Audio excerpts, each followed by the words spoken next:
dai wapfuura mukombe uyu.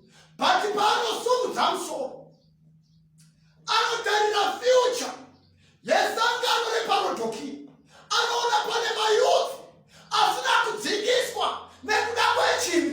Anoti aiwa Mwari, I have to die on Calvary so that humanity might be saved. Anotarisa pacheche yeparodhoki achitarisa future. Anoona panana mai vakanga varipo vane miromo isina kudzingiswa. Anoti kana ndikasafa paKalvari zvinhu izvi zvichava wese. I have to die on Calvary. Anoti akatarira Jesu, anoona future yevana, anoona future yana baba vanonzi maelda muchechi vachidanana nevana vadiki maform 2 maform 1. Jesu anoti no, I have to die on Calvary so that I can give these people the medication of sin. Anoti vanava, they are sick, they need the medication, so I have to die. My death is a medication to sin. Anoti ari pakati pekufunga izvozvo, muponesi wenyika, masoja echiRoma anosvika pana muponesi, vanosvika vachiti tinotsvaka Jesu weNazareta. I like it kana chinaretwa natete wekwedu mupuku rinonzi Desire of Ages. Vanoti pavanosvika vachiti tinotsvaka Jesu weNazareta, Jesu anopindura anoti I am the name I am. Panotaurwa the name I am, it is the personal name of God. Saka parakataurwa hanzi natete, divinity flashed. Vakanga vari mu flesh kana kuti vanhu venyama tete vanoti vakadonha nemakotsi nekuti Mwari wakazviratidza, wakangoflasha nekuti Jesu akakonfirma kuti I am God. Vachidona pasi kunoi vakasumuka. Peter akatora banga akaveura makasi. Jesu akanonga njere akaidzorera pakarepo. Vakomana havana kurieraisa kuti paataura tadonha, havana kurieraisa kuti njere payachekwa yatorwa ikadzorerwa. Vanomusunga Jesu, vanoenda naye kudare, anosvika kuna Pilate, anonzi tiudze chokwadi. Jesu mumwoyo make aiti my mission ndeyekuti ndiadminister vaccination of sin in humanity. Pilate anomubvunza anoti nhaiwe chinonzi chokwadi chii? Bhaibheri rinoti, mukaidzidza bhuku yaLuka rinoti Jesu asina kutaura. Pilate akakonfirma akati I found no fault in this man, nekuti Jesu pachake he is the truth. When Pilate paakaisa maziso ake muna Jesu akaona chokwadi, akaona the need of humanity to receive the vaccination of heaven, vanomutora vanomudundurudza. Hwaiva usiku pamutemo wechiJudha. Sanhedrin yaisabvumigwa kutonga munhu usiku, asi Jesu akatongwa usiku. Aizviziva but akaramba akanyarara. Regai ndikudze kuti why Jesu akaramba akanyarara.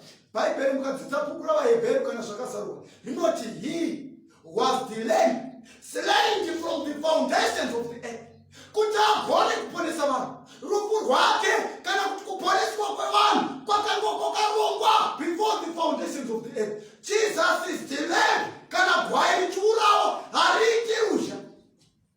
Saka unotongwa usiku, unoramba akanyarara kunyange aiziva kuti hazvisizvo. Sanhedrini yaisabvumigwa kutonga munhu asina kuroora. Jesu aisava nemukadzi but akatongwa neSanhedrini akaramba akanyarara. Chainyararira aida kupa nyika vaccine yechivi. Sanhedrini yaisabvumirwa kutonga munhu yakashota but vana Simon vaisavapo. Jesu akatongwa neSanhedrini yakashota akaramba akanyarara. Vakamutora vakamupfekedza nguo yeumambo. Ndiri kuvaona vakomana vakamutakudza danda. Jesu achienda kuGorogota. Chaiva chirwendo, chaiva chikomo chakakwirira. Mumwoyo make Jesu achiona vanhu vakamuunganira aiti yes, the vaccination rapa 68% to be completed, rapa 98% kuti rive effective.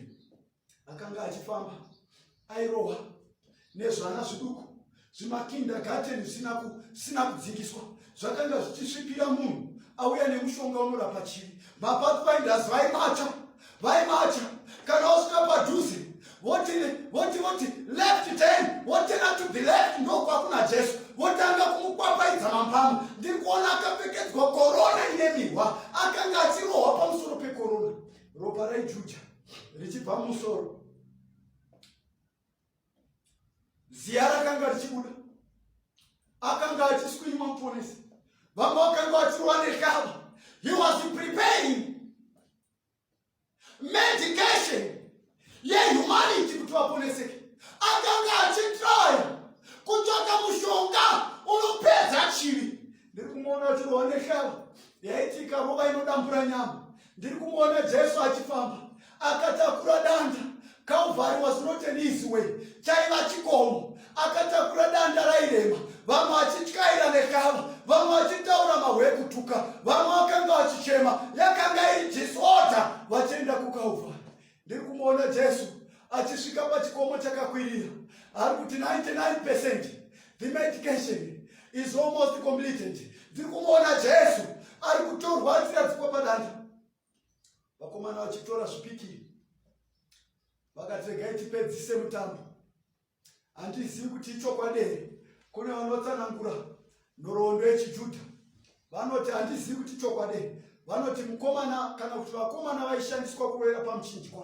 Hai, kwaishandiswa vakanga vane maziso mamwe, kwaishandiswa munhu aiona neziso wana. Handizivi kana chiri chokwadi, asi masikolas echiJudha anotaura izvozvo. Vanoti paakatora chipikiri achiisa paruoko rwaJesu, ropa rakaspringira richinorova ziso, ziso richitanga kuona, to prove that there was power in the blood of Jesus which can cure sin. Akanga achikonfirma kuti ndauya kuzoponesa nyika ichaponeswa nekuda kweropa. Ndiri kumuona Jesu achiturikwa pamuchinjikwa. Vakarovera zvipikiri, hakuna kunzwikwa kuchema nekuti he was the lamb. Ndiri kumuona Jesu achiroverwa paCalvary paGorogota. Akadaidzira mazwi akati varume zvapera. Kunonzi why yakanga iripo yoda kuurawa nemaprista. Kuma3 Jesu paari kufa yakapukunyura ikatiza ikati I am not the lamb, the real lamb is slain on the cross. Vakataura vobva vati hamuna kuona here kuna Johani paakanga achibhabhatidza Jesu. Johani akakonfirma akati tarirai gwayana yaMwari inogona kubvisa zvivi. Jesu was the lamb slain on Calvary. That is the antidote of sin. Hamuna kuwere John chapter 3 achitaura Mwari wakada nyika akapa mwanakomana wake mumwe oga kuti afe pamuchinjikwa, kuti ani nani anotenda arege kufa asagova neupenyu husingaperi. Saka kuri kutsvakwa vanotenda muna Jesu kuti vawane upenyu husingaperi. That is the antidote of sin. Chiripa chakauya chakaudza rufu, saka kuti tirarame. The antidote zvinotsvaka kutenda iri Jesus vachaponeswa. Vanhu vanotenda muna Jesu. Without that we are doomed. Vanhu vanotaura sina basa vanotaura pamusoro pekutenda. Kutenda kwavo kuri based nekugaina zvinhu. Kaunzwa vachitaura faith is the substance of things hoped for and the evidence of things not seen. Ndatotenda kuti ndiri kufamba nemota batamakiye pajero enda unotsvaka. Hakusiriko kutenda kuri kutaurwa pano. Iwayo maprime masecondary meanings ekutenda. The real meaning of faith ine kurasikirwa neupenyu sezvakaitwa naJesu paGorogota.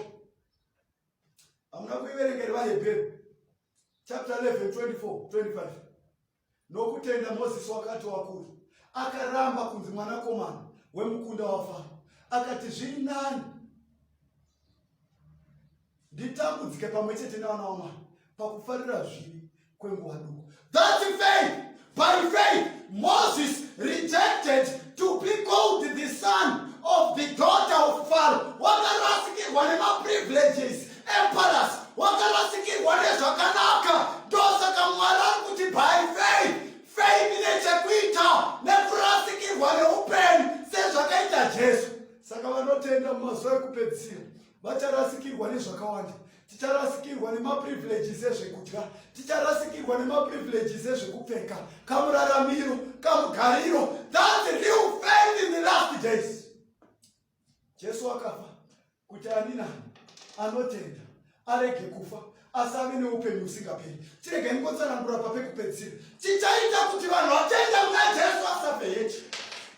Chatiri kutenda, ndiri kutenda kuti when Christ died, I died in Christ. So ndiri kutenda kuti Jesu paakafa ndakanga ndiri maari. Hamuna kunzwerera Roma ati because of the disobedience of one, many were made sinners, but because of the obedience of one, many were made righteous. So we are made righteous in Christ. We were made righteous in Christ. Atiri kurarama ekupedzisira tagona kunzwisisa kuti vachaponeswa vanhu vakarurama. Tinoruramiswa muna Kristu nekutenda. It is not the law that makes us to be righteous. Mukadzidza chapter 3 yavaroma 21 na 22 inoti hatiponeswi nekuchengeta mitemo, asi mutemo unopupura kuti ava varurama vachaponeswa. Vanhu vachaponeswa nekutenda muna Jesu. Saka Jesu ari kutsvaka chechi inotenda maari kuti iponeseke. Ari kutsvaka vanhu vanobvuma kuti vatadzi, vanoda rubatsiro runobva kuna Kristu. Dai Mwari akomborera kuverengwa kweshoko rake, dai Mwari atiitira zvakanaka. Regai tinamate kuvharira sevhisi yedu. Baba vedu vari kudenga, toda kutendai muponesi wenyika ino nesevhisi yatanga tinayo. Maita henyu nekutizivisa kuti we are all sinners in front of you. But chatiri kutsvaka kururama kubva kwamuri. Matijekesera kuti isu kururama hatina. Kururama kunowanikwa kupfurikidza nekutenda muna Jesu. Kuti imi pamakafa takanga tiri mamuri, uye pakumuka kwenu takanga tiri mamuri. Tabvuma Mwari kuti we are sinners and our neighbor dai wapfuura mukombe uyu, but paanosumudza musoro anotarira future yesangano reparodhoki, anoona pane mayuthi asina kudzingiswa nekuda kwechivi. Anoti aiwa Mwari, I have to die on Calvary so that humanity might be saved.